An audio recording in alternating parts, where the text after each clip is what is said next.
உங்களை யாவரையும் இயேசு கிறிஸ்துவின் நாமத்தினால வாழ்த்துதல் சொல்லுகிறோம். கர்த்தர் தாமே உங்களை யாவரையும் கர்த்தர் ஆசீர்வதிக்கிறவராக இருக்கிறார். இந்த அருமையான இந்த எகவாராப்பா எலிமினிஸ்ட்ரி மூலியமாக உங்களோடு மத்தியில் தேவனுடைய வார்த்தையை பேசும்படியாக கர்த்தர் கொடுத்த ஒரு கிருபைக்காக தேவனை ஸ்தோத்திரிக்கிறோம், கர்த்தரை நன்றி செலுத்துகிறோம். உண்மையாக இன்னைக்கு தேவனுடைய வார்த்தை நம்மளோடு கூட இடைப்படுகிறதா இருக்கிற தேவனுடைய வார்த்தைகள் நம்ம இடத்துல வரும்போது உண்மையாக இன்னைக்கு நம்ம விடுதலை நம்ம பெற்றுக்கொள்ளுகிறவராக இருக்கிறோம், சமாதானத்தை பெற்றுக்கொள்ளுகிறவராக இருக்கோம், ஆரோக்கியத்தை பெற்றுக்கொள்ளுகிறவராக இருக்கோம். இன்னைக்கு இந்த வார்த்தைக்கு முன்பாக நம்ம தியானிக்கிறதுக்கு முன்பாக ஒரு நிமிடம் கண்களை மூடி நம்ம செபிப்போம். அன்பின் தேவனே, உண்மை நாங்கள் ஸ்தோத்திரிக்கிறோம். கர்த்தாவே, அப்பா, இந்த வேதத்தின் எல்லா வெளிச்சயங்களும் தேவனை எங்களுக்கு வெளிப்படுத்த முடியாது நாங்கள் செபிக்கிறோம். ஆண்டவரே, இந்த வார்த்தைகள், இந்த சத்தியம், இந்த விடுதலை நம்மளை ஆக்கக்கூடியதாக இருக்கிறது. கர்த்தாவே, ஒவ்வொரு இந்த வார்த்தையிலும் ஆண்டவரை எங்களோடு கூட கர்த்தர் இடைப்படும் முடியாது நாங்கள் செபிக்கிறோம். ஆண்டவரே, இந்த வார்த்தையால் ஆண்டவரே அப்பா ஒவ்வொரு மனிதர்களும் தேற்றப்படும்படியாக நாங்கள் செபிக்கிறோம். கொடுக்க போகிற வார்த்தைக்காக தேவனை ஸ்தோத்திரிக்கிறோம். நீர் எங்களோடு கூட இடைப்படுங்க, பேச முடியாது நாங்கள் செபிக்கிறோம். இயேசுவின் நாமத்தில் செபிக்கிறோம், என்னுடைய ஜீவனுள்ள நல்ல பிதாவே, ஆமென், ஆமென். கர்த்தர் தாமே உங்களை யாவரையும் கர்த்தர் ஆசீர்வதிக்கிறவராக இருக்கிறார். இன்னைக்கு நம்முடைய தேவைகளை தேவன் அவர் சந்திக்கிறவராக இருக்கிறார். நம்முடைய தேவைகள் என்னவா இருக்கட்டும், அது தேவனிடத்தில் நம்ம கேட்கும் போது அவர் நம்மளை தேவன் கொடுக்கிறவராக இருக்கிறார். தேவன் இன்னொன்று நம்மளுக்கு அவர் யாவையும் செய்து அவர் முடிக்கிறவராக இருக்கிறார். எங்கள் சங்கீதத்தில் வாசிக்கும் போது நம்ம பார்க்கும்போது 139 சங்கீதத்தில் 8வது வசனம் யாக சொல்லப்பட்டிருக்கு, கர்த்தர் எனக்காக யாவையும் அவர் செய்து அவர் முடிப்பார் என்று சொல்லப்பட்டிருக்கு.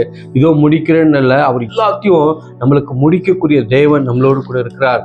அப்போது கர்த்தர் நம்மளுக்காக யாவையும் அவர் செய்து நம்மளுக்கு முடிக்கிறவராக இருக்கிறார். இனி கூட நம்முடைய தேவைகளை எப்படி ஆண்டவர் சந்திக்கிறார், நம்முடைய தேவைகள் உண்மையாக சந்திக்கப்படுகிறதா, இன்னைக்கு நம்ம வேதத்தை நிமித்தம் அந்த ஆசீர்வாதங்களை நம்ம பெற்றுக்கொள்ளுகிறோமா, பரத்திலேருந்து நம்மளுக்கு ஆண்டவர் உதவி செய்கிறாரா, அந்த உதவிகள் நம்மளுக்கு வருகிறதா, எப்படி தேவன் நம்மளுக்கு உதவி செய்கிறார் என்று நம்ம பார்க்கும்போது தேவன் செய்கிற உதவிகள், தேவன் செய்கிற காரியங்கள் சூப்பர் நேச்சுரல், அது அற்புதமாக அதிசயமாக இருக்கும். யாரும் செய்ய முடியாத காரியத்தை தேவன், அற்புதங்களை நம்மளுக்காக தேவன் செய்கிறவராக இருக்கிறார். ஒரு வசனத்தை எடுத்து நம்ம வாசிக்கும் போது இதில் ஒரு காரியத்தை தேவன் செய்கிறவராக இருக்கிறார். 2 ராஜாக்கள் 6வது அதிகாரம் 5, 6, 7 முட்டை படிப்போம். ஒருவன் தன் உத்திரத்தை வெட்டி வீழ்த்துகையில் கோடாரி தண்ணீரில் விழுந்தது. அவன், ஐயோ என் ஆண்டவனே, அது இரவலாக வாங்கப்பட்டதே என்று கூவினான். தேவனுடைய மனுஷன், அது எங்கே விழுந்தது என்று கேட்டான். அவன் அந்த இடத்தை காண்பித்த போது ஒரு கொம்பை வெட்டி அதை அங்கே எறிந்து அந்த இரும்பை மிதக்க பண்ணி அதை எடுத்துக்கொள் என்றான். அப்படியே அவன் தன் கையை நீட்டி அதை எடுத்துக்கொண்டான். ஆமென். இந்த மேலே வசனத்தை நம்ம வாசிக்கும் போது அதில் பார்க்கும்போது எலிசா அந்த இடத்துல பார்க்கும்போது வேற ஒரு கிராமத்துக்கு அவங்க போகக்கூடியவர்களாக இருக்காங்க. அங்கே போய் இந்த மரங்களெல்லாம் அவர்கள் வெட்டி கொண்டு இருக்கும்போது அந்த கோடாலி பார்க்கும்போது அவர்கிட்ட இருக்கிறது அந்த ஒரு கோடாலி தான். அதை வேறொருத்தர் மூலியமாக அதை வாங்கி கொண்டு அவர் என்ன பண்ணுறாரு, தன்னை வேலை போய் அங்கே செய்து கொண்டிருக்கும் போது, மரம் வெட்டி கொண்டிருக்கும் போது அந்த கோடாலி எதில் விழுந்ததுன்னா அந்த தண்ணீரில் விழுந்து போகிறதா இருக்கிறது. அப்போ விழுந்து போகும்போது உடனே அவர் என்ன பண்ணுகிறாரு, ஐயோ என் கோடாலி போயிடுச்சே என்றாங்க கூக்குரலில் தேவனை நோக்கி அவர் கூப்பிடக்கூடியவராக இருக்கிறார். தேவனை நோக்கி அவர் பார்க்கக்கூடியவராக இருக்கிறார். தேவனை அழைக்கக்கூடியவராக இருக்கிறார் அந்த இடத்துல. அப்போ அந்த இடத்துல பார்க்கும்போது கூடவும் எலிசாவும் இருக்கிறாரு. எலிசாவும் அந்த இடத்துல அவர்கள் கொண்டு போனவர்களாக இருக்கிறார்கள்.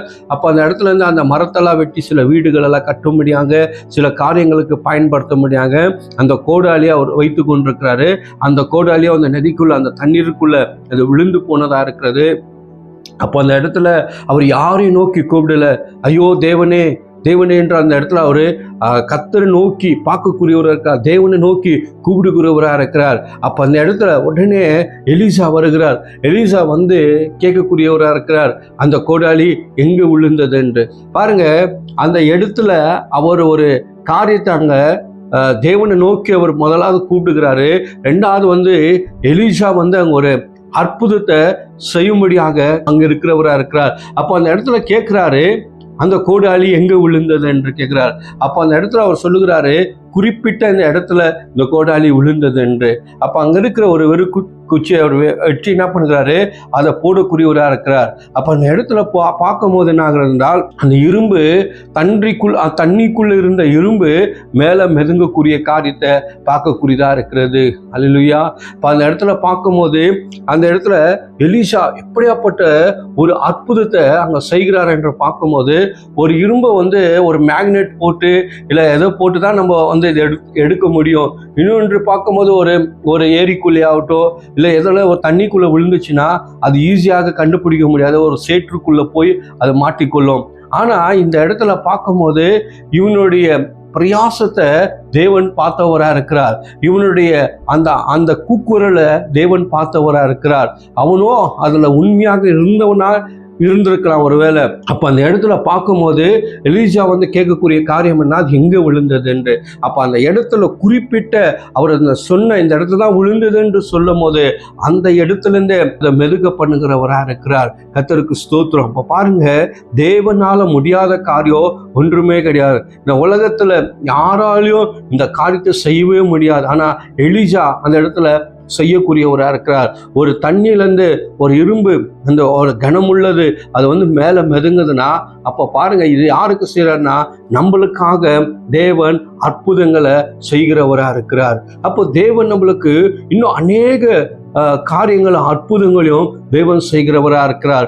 ஒன்று, நம்மளுக்கு ஊழியக்காரர்கள் மூலியமாக தேவன் அற்புதங்களை அவர் செய்கிறவராக இருக்கிறார். இல்லை தேவதூதர்கள் மூலியமா தேவன் அற்புதம் செய்கிறவராக இருக்கிறார். இல்லை ஒரு மனுஷன் மூலியமாக தேவன் அற்புதம் செய்கிறவராக இருக்கிறார். இல்லை அவரால் முடியலன்னா தேவனே நம்மளுக்காக என்ன பண்ணுகிறாரு, அற்புதங்களை செய்யக்கூடியவராக இருக்கிறார். அப்போ அந்த இடத்துல ஒரு பெரிய காரியங்கள் நடக்கப்படுகிறதா இருக்கு. இன்னைக்கு நம்ம சில நேரத்தில் விழுந்திருக்கலாம், சில பாவத்தில் நம்ம விழுந்திருக்கலாம், சில பிரச்சனைகளில் நம்ம விழுந்திருக்கலாம், நம்முடைய எதிர்காலம் என்ன ஆகும் என்று நம்ம விழுந்திருக்கலாம்.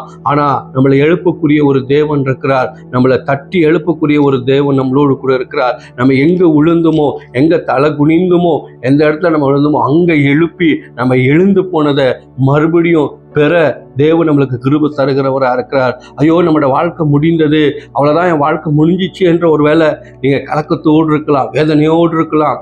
ஐயோ, நான் இந்த இடத்துல விழுந்து போயிட்டேன், என்னால் இன்னும் எழுந்துக்க முடியாது, இனிமேல் நான் என்னால் பார்க்க முடியாது என்ற ஒரு சூழ்நிலை நீங்கள் தள்ளப்பட்டிருக்கலாம். நீ எங்கே விழுந்தியோ அதே இடத்துல உன்னை கர்த்தர் எழுப்பக்கூடியவராக இருக்கிறார்.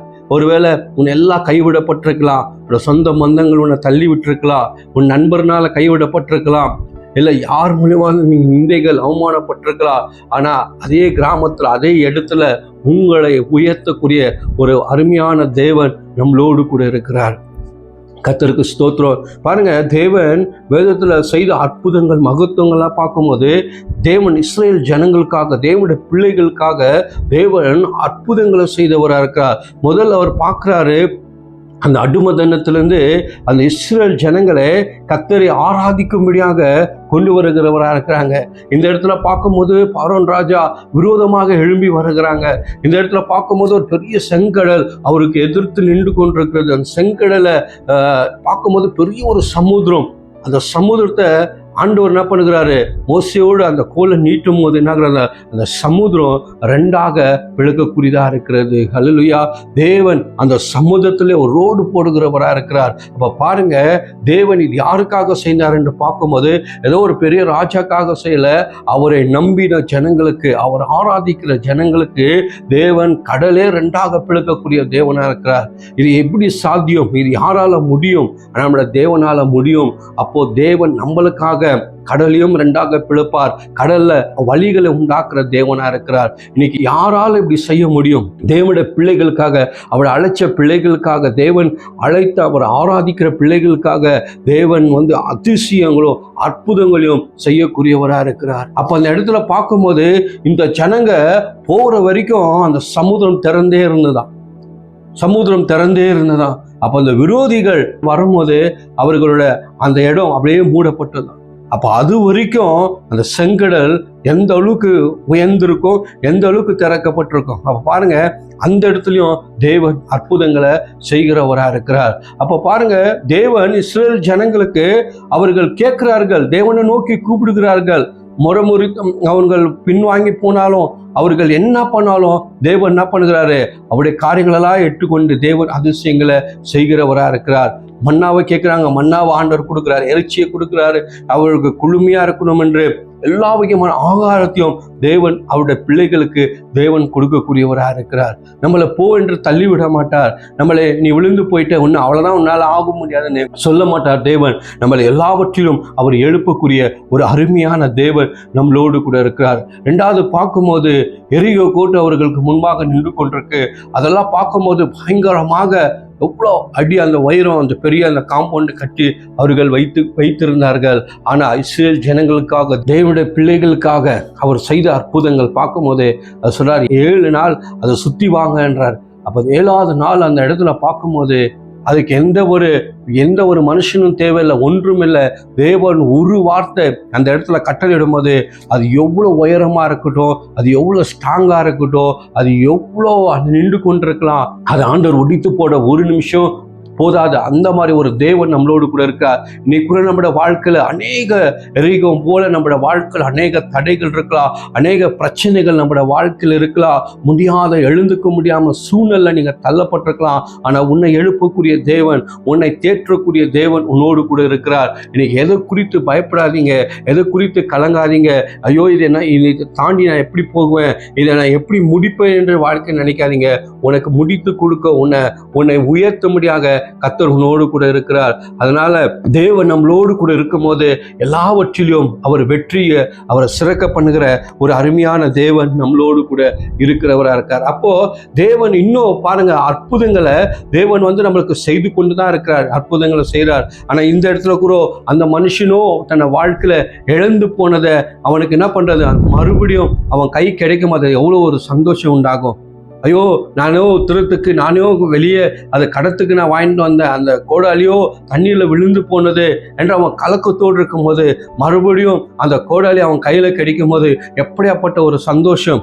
அப்போ யாரை நினைத்து அவன் ஆராதிச்சிருப்பான், யாரை நினைத்து தேவனை துதிச்சிருப்பான், தேவன் செய்த நன்மையை நினைத்து ஆண்டவரே நீ இப்படியெல்லாம் செய்யல என்று சொல்லி அவன் தேவனை துதித்திருப்பான். அப்போ இன்னொன்று, இந்த கோடாலி நம்முடைய வாழ்க்கையில எப்படி இருக்கணும், நம்முடைய வாழ்க்கை எப்படி இருக்கணும் என்று பிரசங்கியர் 10:10 நம்ம வாசிப்போம். இருப்பு ஆயுதம் மழுங்கலாய் இருக்க அதை ஒருவன் தீட்டாமற் போனால் அதிக பலத்தை பிரயோகம் பண்ண வேண்டியதாகும்.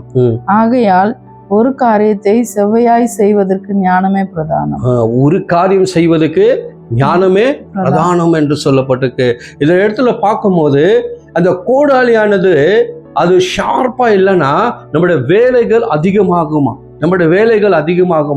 அது எந்த அளவுக்கு கூர்மையாக்குறோமோ, எந்த அளவுக்கு அந்த கூர்மையாக்கி அந்த கோடாலியை நம்ம கையில வைத்துக் கொள்கிறோமோ அப்பொழுதும் அது ஷார்ப்பாக ஆகக்கூடியதா இருக்குது. நம்ம அதிக நேரத்தில் நம்மளோட சமையல்களை நம்ம பயன்படுத்துகிறோம். அப்போ பயன்படுத்தும் போது நம்ம சில நேரத்தில் பார்ப்போம், ஒரு காயை வெட்டி கொண்டே இருப்போம், அந்த கத்தி மொக்கையாக இருந்தால் சொல்லுவோம், இந்த கத்தி மொக்கையாக இருக்குது, இதெல்லாம் பண்ணவே முடியல, இதெல்லாம் வெட்டவே முடியல. ஆனால் அந்த கத்தி அருமையாக ஷார்ப்பாக இருந்துச்சுன்னா நம்ம கொஞ்ச நேரத்தில் எவ்வளோ கேஜி, அது வெங்காயமாக இருக்கட்டும், எவ்வளோ கேஜி டொமேட்டோவாக இருக்கட்டும், அந்த கத்தின்றது என்ன பண்ணுகிறது, கரெக்டாக வேலை செய்யக்கூடியதாக இருக்கிறது.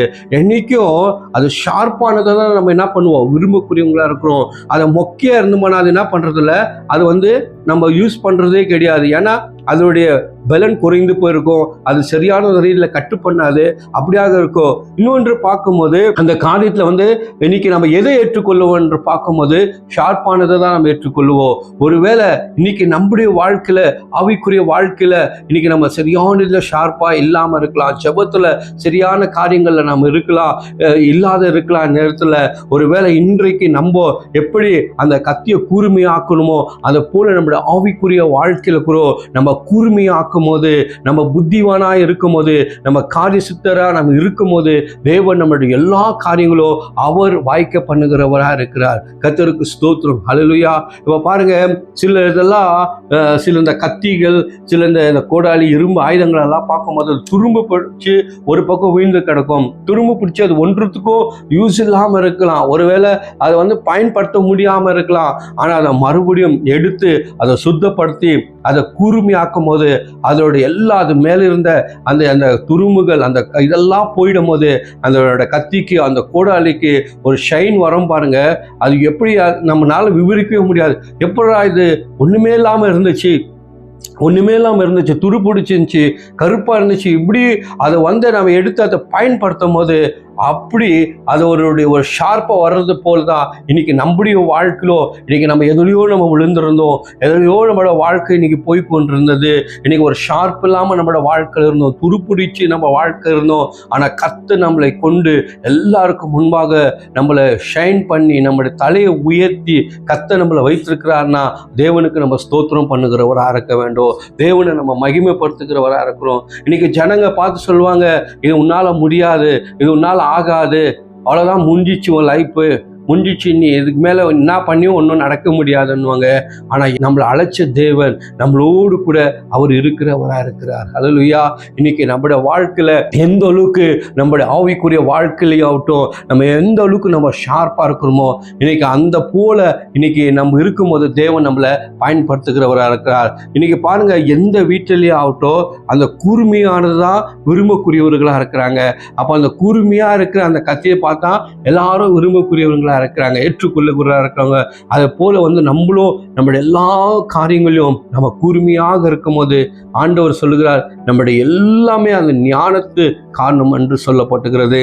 அப்போ சாலமோன் அது அருமையாக அந்த காரியங்களை சொல்லக்கூடியவராக இருக்கிறார். அப்போ நம்ம எதில் இன்னும் நம்ம ஷார்ப் ஆகாமல் இருக்கிறோமோ, இன்னும் நம்ம எதில் தீட்டப்படாமல் இருக்கிறோமோ, இன்னும் ஷைன் ஆகாமல் இருக்கிறோமோ, இதெல்லாம் இன்னைக்கு ஆண்டவருக்கு முன்பாக, அப்பா என் வாழ்க்கையோ ஆண்டவரே மொக்கையாக இருக்கிறது, ஆண்டவரே என் வாழ்க்கையோ ஆண்டவரே ஷார்ப் இல்லாமல் இருக்கிறது, அது துருப்பிடித்து இருக்கிறது, ஆண்டவரே நீங்கள் என்னை எழுப்புங்க ஆண்டவரே, என்னால் முடியல என்று நீங்கள் சொல்லும் போது நீ எந்த ஒரு நிலையில இருந்தாலும், எந்த மாதிரி தள்ளப்பட்டிருந்தாலும், எந்த மாதிரி நீ அவமானப்பட்டிருந்தாலும், உன் தலை குனிந்திருந்தாலும் அதே இடத்துல கர்த்தர் நம்மளை என்ன பண்ணுகிறாரு, எழுப்பக்கூடிய ஒரு தேவன் நம்மளோடு கூட இருக்கிறவராக இருக்கிறார். கர்த்தருக்கு ஸ்தோத்திரம். அப்போ தேவன் சில நேரத்தில் நம்ம வாசிக்கும் போது சில காரியங்களை பார்க்கும்போது இது ஆகுமா ஆகாதான்ற ஒரு கேள்வி வரும். ஆனால் நிச்சயம் அவர் ஆள முடியாத காரியம் ஒன்றுமே கிடையாது. அப்போ வேதத்தில் கூட தேவனுக்கு ஒரு பற்றாக்குறை ஆகிறது. அவருக்கு எல்லா அற்புதங்களையும் செய்கிறாரு, எல்லா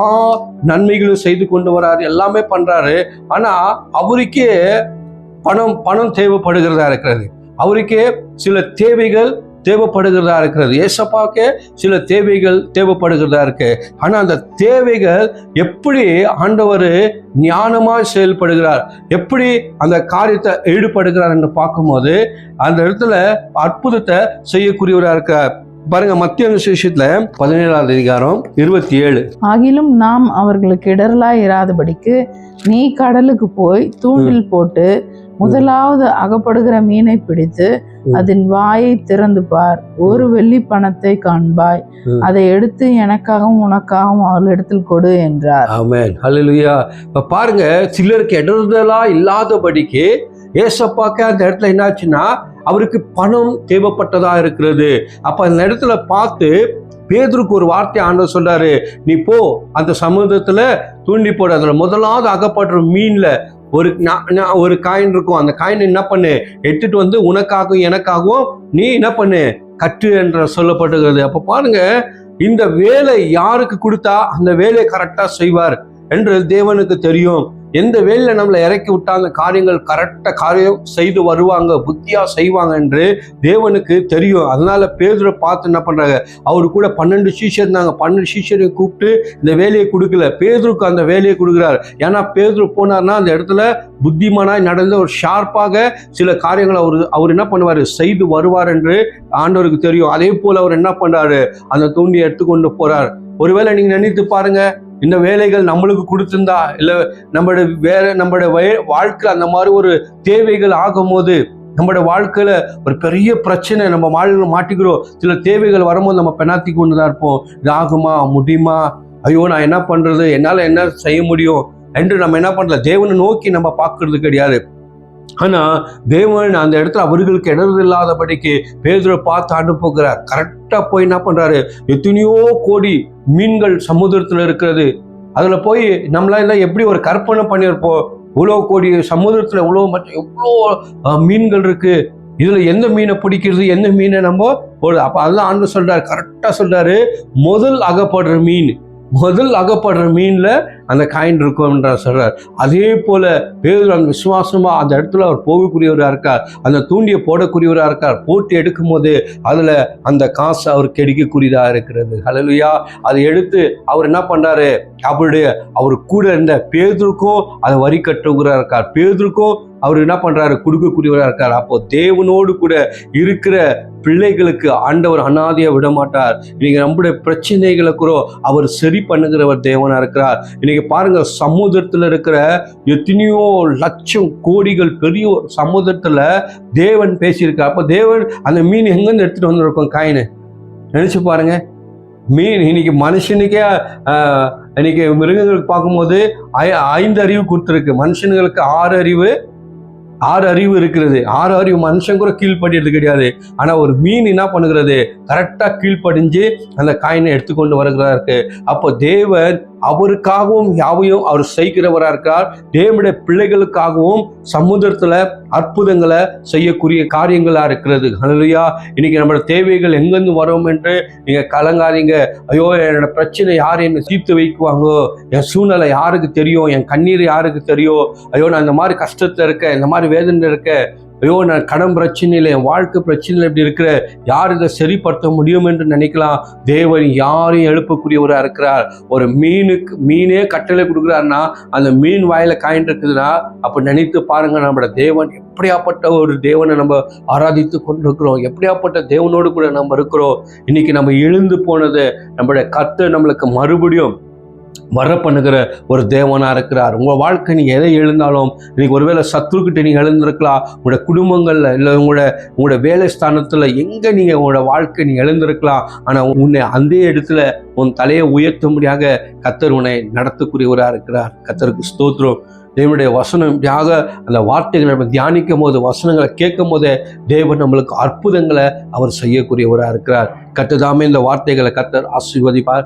கர்த்தருக்கு ஸ்தோத்திரம். கண்களை மூடி நம்ம ஜெபிப்போம். அன்பின் தேவனே, உம்மை நாங்கள் ஸ்தோத்திரிக்கிறோம். அப்பா, இந்த வெள்ளப்பா அநேக தேவைகள் ஆண்டவரே எல்லாவற்றிலும் தேவன் சந்திக்கிறவராக இருக்கிறீர். ஆண்டவரே, எப்படி ஆண்டவரே அந்த கொடாலி விழுந்து போகும்போது அவன் தேவனே என்று நோக்கி கூப்பிடும் போது அப்பா அவனுக்கு ஒரு அற்புதத்தை நீ செய்தீர் ஆண்டவரே, அவனுக்கு ஒரு அற்புதத்தை நீ வர்ற பண்ணீர் ஆண்டவரே. அதே போல் ஆண்டவரே, இன்னைக்கு எத்தனையோ பேர், எத்தனையோ குடும்பங்கள் தேவையோடு கண்ணீரோடு இருக்கிற குடும்பங்களுக்கு தேவன் நீர் உதவி செய்யும்படியாக நாங்கள் செபிக்கிறோம். அவருடைய தேவைகளை கர்த்தர் ஆண்டவரே செய்யும்படியாக நாங்கள் செபிக்கிறோம். கர்த்தாவே, அன்பின் கரத்தை நாங்கள் ஒப்பு கொடுத்து, இந்த வார்த்தைகளை நம்முடைய கரத்தை நாங்கள் ஒப்பு கொடுத்து நாங்கள் செபிக்கிறோம். செபித்து கேட்ட எல்லா குடும்பங்களையும் கர்த்தர் ஆசீர்வதிங்க. இயேசுவின் நாமத்தில் செபிக்கிறோம் பிதாவே, ஆமென்.